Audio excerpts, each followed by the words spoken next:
جس کا میں بار بار ذکر کیا، اس میں کسی ایک طرف کی ایسی کوئی سختی نہ کی جائے کہ دوسری جانب کو بالکل باطل اور ہم کفر کی حد تک پہنچا کر دم لیں۔ مسائل کے اندر بھی ایسے ہوتا ہے اور رویوں میں بھی ایسے ہوتا ہے۔ بہت سے مسائل، مثلا یہ ہمیں سب سے زیادہ جس مسئلے کا سامنا پڑتا ہے کہ یہ ٹی وی پر علماء کا آنا یا ڈیجیٹل تصویر کا مسئلہ یا اسی قسم کے کچھ اور مسائل، یہ ان چیزوں میں علماء کی آراء ہیں، یہ امور اجتہادیہ ہیں۔ علماء کی ایک بڑی جماعت ڈیجیٹل تصویر کو تصویر نہیں سمجھتی، وہ اس کو عکس سمجھتی ہے، عکس کے قریب سمجھتی ہے، اور وہ اس لیے اس پر تصویر کے احکامات جاری نہیں کرتے۔ اور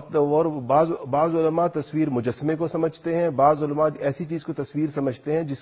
جس کا باقاعدہ کوئی فزیکل وجود ہو، حسی وجود ہو جس کا۔ تو اس سے ان چیزوں کو سمجھ کر پھر رائے قائم کرنی چاہیے، یا بلکہ اس کے بعد پھر رائے قائم کرنا کیا، ہم تو اس پر عام عوام کے اندر ایک فتویٰ بازی کا مزاج پیدا ہو گیا ہے، اور فی الفور کسی چیز کو حرام قرار دینا، اس کے مرتکبین کو گناہ کبیرہ کا مرتکب سمجھنا، اس میں یہ نتیجہ ہے ہمارے ہاں ایک عدم برداشت کا اور کسی درجے کے اندر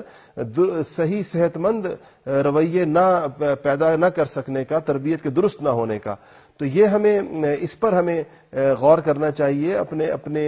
زیر تربیت حلقوں کے اندر، خاص طور پر علماء، مشائخ اور مربیوں، مصلحین اور داعیوں کو اپنے اپنے حلقوں کے اندر کہ ہم اپنے لوگوں کی کیا تربیت کر رہے ہیں اور ہم انہیں کس سمت کے اندر لے کر جا رہے ہیں۔ تو اس میں کوشش کرنی چاہیے کہ راہ اعتدال پر رہا جائے، اور اس بارے میں جو قرآن و سنت کے احکامات ہیں اور جو اصل اسلام کا جو پسندیدہ اور مطلوب رویہ ہے، وہی ہم سب کو رکھنا چاہیے۔ بہت اچھا پیغام آپ نے دیا۔